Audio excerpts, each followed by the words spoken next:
السلام علیکم۔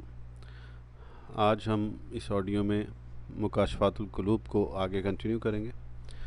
روپیہ جمع کرنے والے پر 4 مصیبتوں کا نزول۔ حضرت علی رضی اللہ تعالیٰ عنہ سے مروی ہے، حضور صلی اللہ علیہ وآلہ وسلم نے فرمایا، جب لوگ فقراء سے دشمنی رکھیں، دنیاوی شوکت و حشمت کا اظہار کریں اور روپیہ جمع کرنے پر حریص ہو جائیں تو اللہ تعالیٰ ان پر 4 مصیبتیں نازل فرماتا ہے: قحط سالی، ظالم بادشاہ، خائن حاکم اور دشمنوں کی ہیبت۔ حضرت ابو الدرداء رضی اللہ عنہ سے مروی ہے کہ 1 درہم والے سے 2 درہم والے کا حساب زیادہ ہوگا۔ حضرت سعید بن عامر کی گریہ زاری کا باعث۔ حضرت عمر رضی اللہ عنہ نے حضرت سعید بن عامر رضی اللہ عنہ کے پاس 1000 دینار بھیجے۔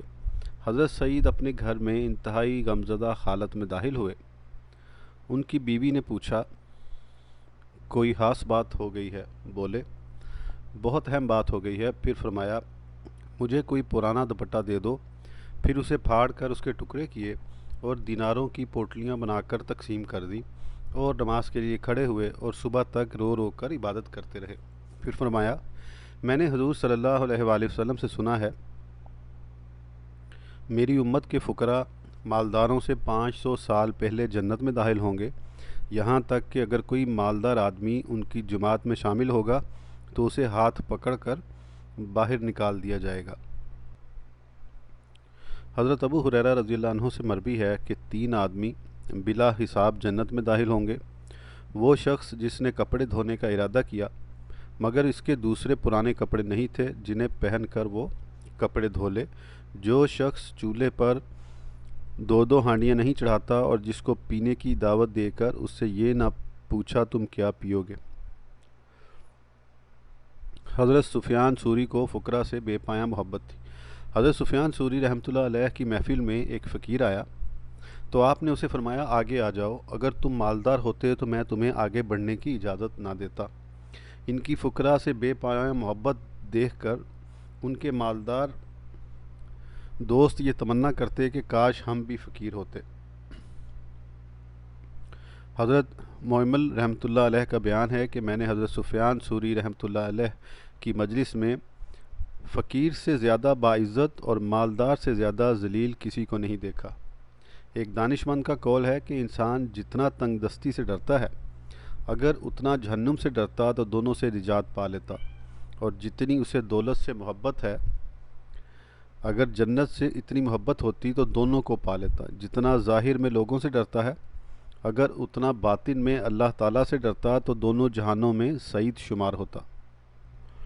حضرت ابن عباس رضی اللہ عنہما کا قول ہے کہ جو مالدار کی عزت اور فقیر کی توہین کرتا ہے وہ ملعون ہے۔ حضرت لقمان نے اپنے بیٹے کو نصیحت کرتے ہوئے کہا کہ بوسیدہ کپڑوں کی وجہ سے کسی کو حقیر نہ سمجھو، کیونکہ اس کا اور تمہارا رب ایک ہے۔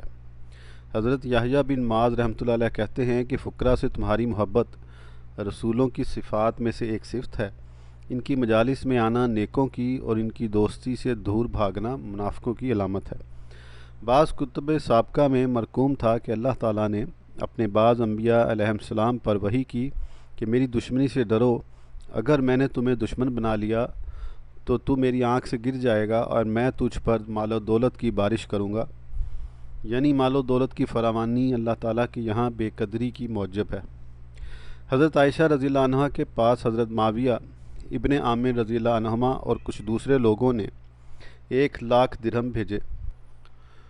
آپ نے سب کو ایک ہی دن میں تقسیم کر دیا، حالانکہ آپ کی اوڑھنی پر پیبند لگے ہوئے تھے۔ آپ کی لونڈی نے کہا کہ آپ روزے سے ہیں، اگر آپ مجھے 1 درہم دے دیتی تو میں گوشت لے آتی اور آپ افطار کرتی۔ آپ نے یہ سن کر فرمایا، تم مجھے پہلے بتا دیتی تو میں 1 درہم تمہیں دے دیتی۔ حضرت عائشہ کو حضور صلی اللہ علیہ وآلہ وسلم کی وصیت۔ حضور صلی اللہ علیہ وآلہ وسلم نے حضرت عائشہ رضی اللہ عنہا کو وصیت فرمائی، اگر تم مجھ سے ملاقات کی خواہش مند ہو تو فقراء جیسی زندگی بسر کرنا، دولت مندوں کی محفلوں سے علیحدہ رہنا اور اوڑھنی کو پیوند لگائے بغیر نہ اتارنا۔ ایک شخص حضرت ابراہیم بن ادھم رحمۃ اللہ علیہ کی خدمت میں 10,000 درہم لایا اور بڑی عاجزی سے انہیں قبول کرنے کی درخواست کی۔ آپ نے انکار کر دیا اور فرمایا کیا تم 10,000 درہم کے بدلے فقراء کے دفتر سے میرا نام کاٹنا چاہتے ہو؟ باخدا میں ایسا کبھی نہیں ہونے دوں گا۔ فرمان نبوی ہے اس شخص کے لیے خوشخبری ہے جو اسلام پر چلا اور اس نے معمولی گزران پر قناعت کر لی۔ فرمان نبوی ہے اے فقراء تم دل کی گہرائیوں سے اللہ کی رضا پر راضی رہو، تمہیں فقر کا ثواب ملے گا ورنہ نہیں۔ پہلا قانع اور دوسرا راضی برضائے الہی ہے۔ اس کا مطلب یہ بھی ہو سکتا ہے کہ حریص کو فقر کا ثواب نہیں ملے گا، مگر بعض احادیث سے یہ ظاہر ہوتا ہے کہ اسے فقر کا ثواب ملے گا۔ عنقریب ہم اس کی مکمل بحث کریں گے۔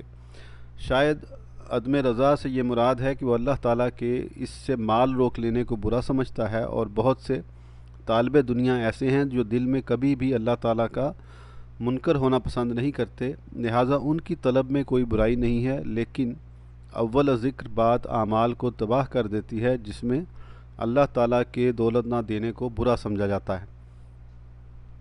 حضرت عمر رضی اللہ عنہ سے مروی ہے حضور صلی اللہ علیہ وآلہ وسلم نے فرمایا کہ ہر چیز کی ایک کلید ہوتی ہے اور جنت کی چابی فقراء اور مساکین کی محبت ہے۔ اپنے صبر کی وجہ سے وہ قیامت کے دن اللہ تعالیٰ کے قریب ہوں گے۔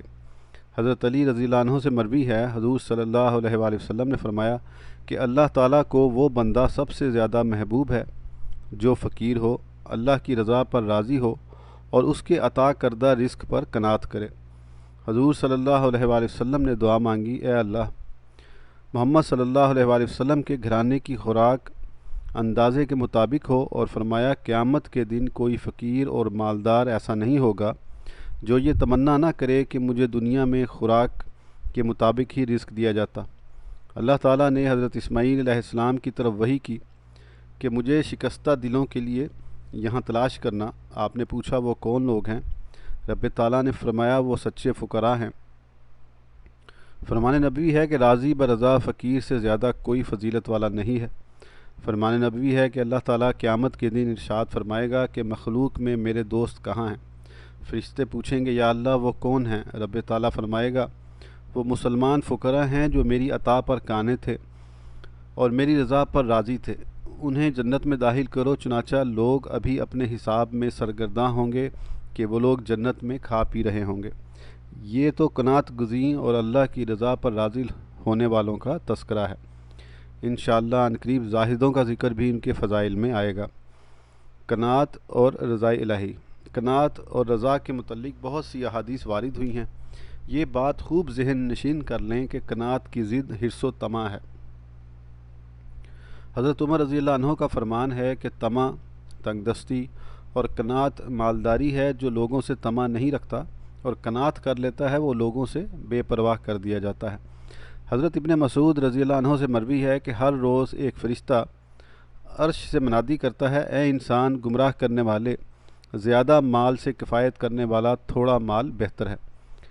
حضرت ابو الدرداء رضی اللہ عنہ کا قول ہے کہ ہر انسان کی عقل میں کمزوری ہوتی ہے، جب اس کے پاس مال و دولت زیادہ آنے لگتا ہے تو وہ بہت خوش ہوتا ہے، مگر رات دن کی گردش جو اس کی عمر کر رہی ہے اسے غمزدہ نہیں کرتی۔ افسوس ہے انسان تجھے مال کی زیادتی کوئی فائدہ نہیں دے گی جبکہ تیری عمر برابر کم ہوتی جا رہی ہے۔ غنا کیا ہے؟ ایک دانا سے غنا کے متعلق پوچھا گیا تو اس نے جواب دیا کہ قلیل امیدیں اور معمولی رزق پر راضی رہنا۔ روایت ہے کہ حضرت ابراہیم بن ادھم رحمۃ اللہ علیہ خراساں کے امراء میں سے تھے۔ ایک مرتبہ وہ محل سے باہر نکلے تو انہیں محل کے قریب ایک آدمی نظر آیا جس کے ہاتھ میں ایک روٹی تھی جسے کھا کر وہ سو گیا۔ انہوں نے اپنے ایک غلام سے کہا جب یہ شخص بیدار ہو تو اسے میرے پاس لانا۔ چنانچہ اس کے بیدار ہونے کے بعد اسے لایا گیا تو انہوں نے پوچھا اے جوان تو بھوکا تھا اور ایک روٹی سے سیر ہو گیا؟ اس شخص نے کہا ہاں۔ پھر پوچھا تمہیں نیند خوب آئی؟ وہ بولا ہاں۔ آپ نے دل میں سوچا میں آئندہ دنیا کے حصول میں سرگرداں نہیں پھروں گا۔ نفس انسانی تو ایک روٹی پر بھی قناعت کر لیتا ہے۔ ایک شخص نے عامر بن عبد القیس رحمۃ اللہ علیہ کو اس حالت میں دیکھا کہ وہ نمک کے ساتھ ساگ کھا رہے تھے۔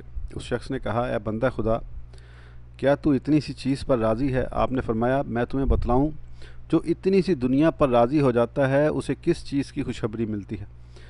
پھر فرمایا جو دنیا پر راضی ہو جاتا ہے اسے آخرت نہیں ملتی، اور جو دنیا سے ترک تعلق کر لیتا ہے اسے آخرت ملتی ہے۔ حضرت محمد بن واسع رحمۃ اللہ علیہ خشک روٹی پانی میں بھگو کر نمک سے کھا لیتے اور فرماتے جو دنیا میں اتنی مقدار پر راضی ہو جاتا ہے وہ کسی کا محتاج نہیں رہتا۔ حضرت حسن رحمۃ اللہ علیہ کا قول ہے کہ اللہ تعالیٰ نے ایسے لوگوں پر لعنت کی ہے جو اس کے تقسیم کردہ رزق پر راضی نہیں ہوئے۔ پھر آپ نے یہ آیت پڑھی، اور آسمانوں میں تمہارا رزق ہے، اور جس چیز کا تم سے وعدہ کیا جاتا ہے آسمانوں اور زمین کے رب کی قسم وہ حق ہے۔ حضرت ابو ذر رضی اللہ عنہ ایک مرتبہ لوگوں میں بیٹھے ہوئے تھے کہ آپ کی بیوی نے آ کر کہا تم ان کے ساتھ بیٹھے ہوئے ہو اور گھر میں آٹے کی چٹکی اور پانی کا گھونٹ تک نہیں ہے۔ آپ نے فرمایا تمہیں پتہ نہیں ہمارے سامنے دشوار گزار گھاٹیاں ہیں، ان سے وہی نجات پائے گا جس کا بوجھ ہلکا ہوگا۔ جب آپ کی بیوی نے یہ سنا تو چپ چاپ گھر میں واپس چلی گئی۔ حضرت ذوالنون رحمۃ اللہ علیہ کا قول ہے کہ بے صبر بھوکا کفر کے بہت قریب ہوتا ہے۔ ایک دانا سے پوچھا گیا کہ تیری دولت کیا ہے؟ اس نے جواب دیا ظاہری صفائی، دل میں نیکی اور لوگوں سے نا امیدی۔ روایت ہے کہ اللہ تعالیٰ نے بعض سابقہ آسمانی کتابوں میں فرمایا ہے اے انسان اگر تجھے ساری دنیا کی دولت مل جاتی تب بھی تجھے 2 وقت کی روٹی ہی میسر آتی، اب جب کہ میں نے تجھے غذا دے دی ہے اور اس کا حساب اور کے ذمے لگا دیا ہے تو یہ میں نے تجھ پر احسان کیا ہے۔ قناعت کے متعلق ایک شاعر نے کہا ہے اللہ سے مانگ لوگوں سے نہ مانگ، ان سے نا امید ہو کر قناعت کو اپنا، کیونکہ لوگوں نے نا امید ہونے ہی میں عزت ہے، کیونکہ لوگوں سے نا امید ہونے ہی میں عزت ہے۔ ہر عزیز اور یگانے سے بے پرواہ ہو جا، کیونکہ لوگوں سے بے نیازی ہی مالداری ہے۔ ایک اور شاعر کہتا ہے اے مال و دولت کو جمع کرنے والے، زمانہ ہر کسی کا مقدر دیکھتا ہے، تو اس کے کس کس دروازے کو بند کرے گا؟ اس فکر میں کہ کس طرح امیدیں پوری ہوں گی، کیا اس کے ساتھ کوئی دشواری ہے یا آسانی، پس تو اس کو چھوڑ دے گا۔ اے مال کے جمع کرنے والے، تو نے دولت اکٹھی کر لی، مجھے یہ بتلا تو نے اس خرچ کرنے کے لیے اپنے دن بھی اکٹھے کر لیے ہیں؟ کیا تجھے زندگی پر بھروسہ ہے؟ دولت تیرے پاس وارثوں کا خزانہ ہے، راہ خدا میں خرچ کرنے والے مال کے سوا تیرا کوئی مال نہیں ہے۔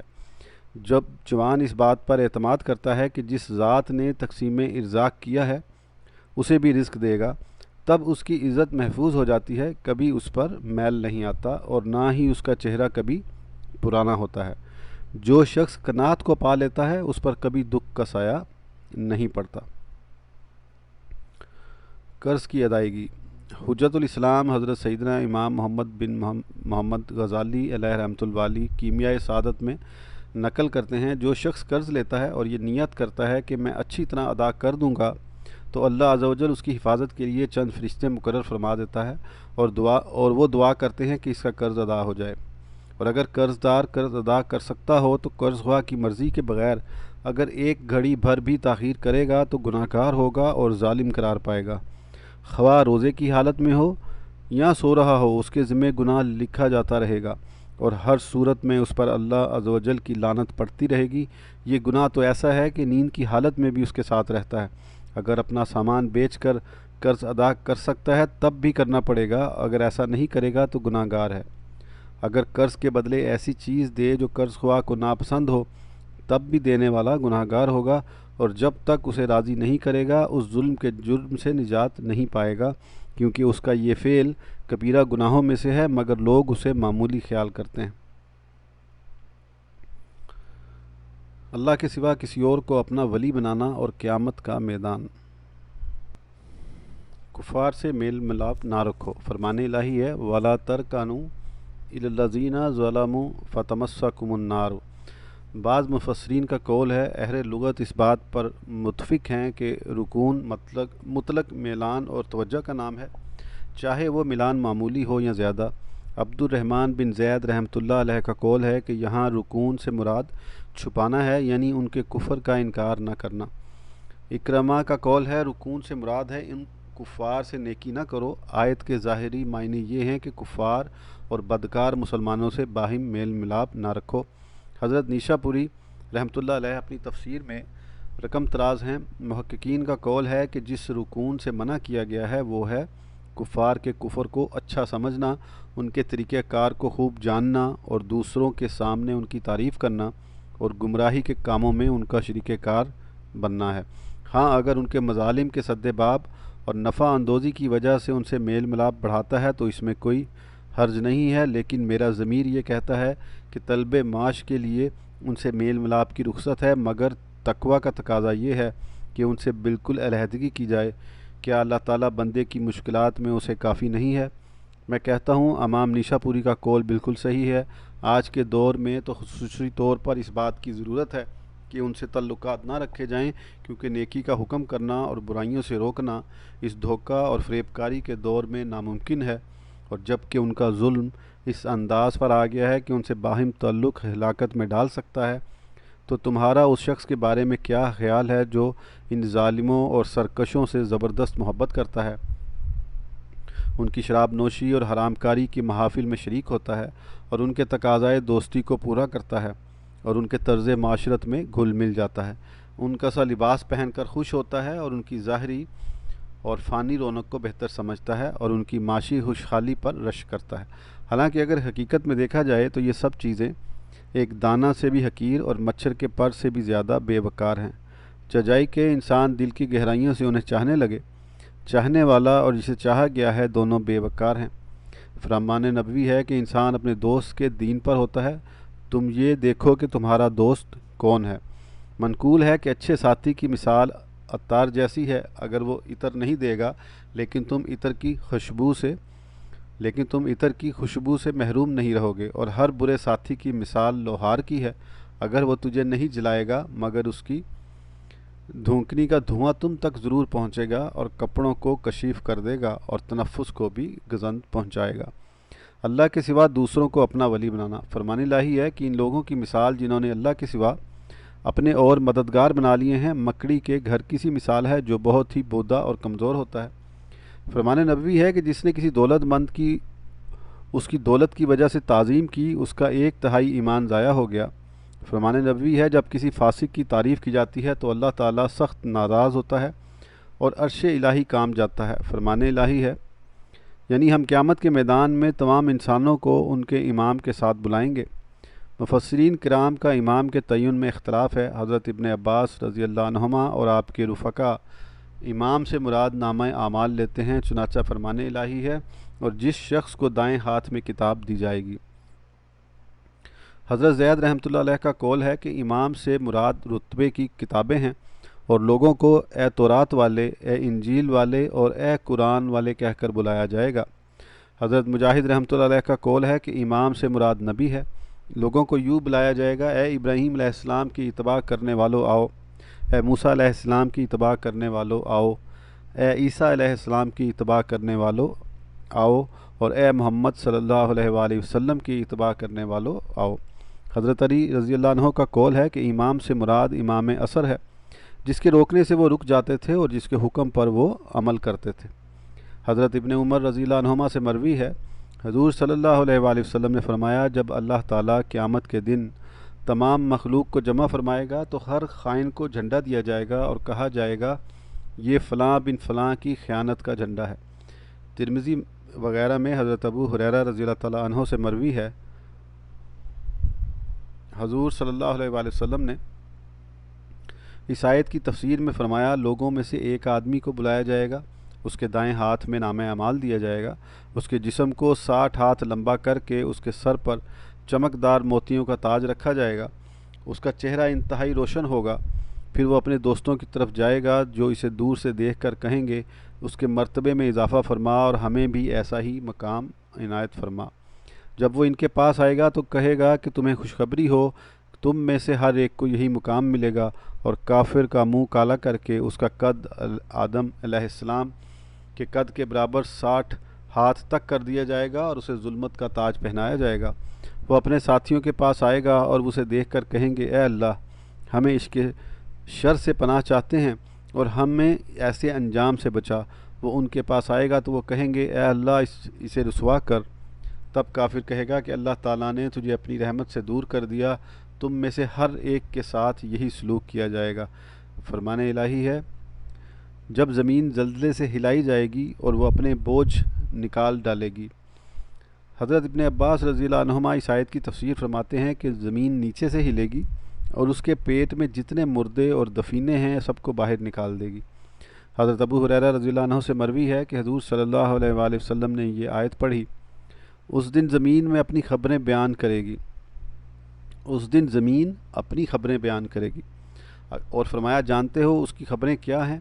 صحابہ نے عرض کیا اللہ اور اس کے رسول صلی اللہ علیہ وآلہ وسلم بہتر جانتے ہیں۔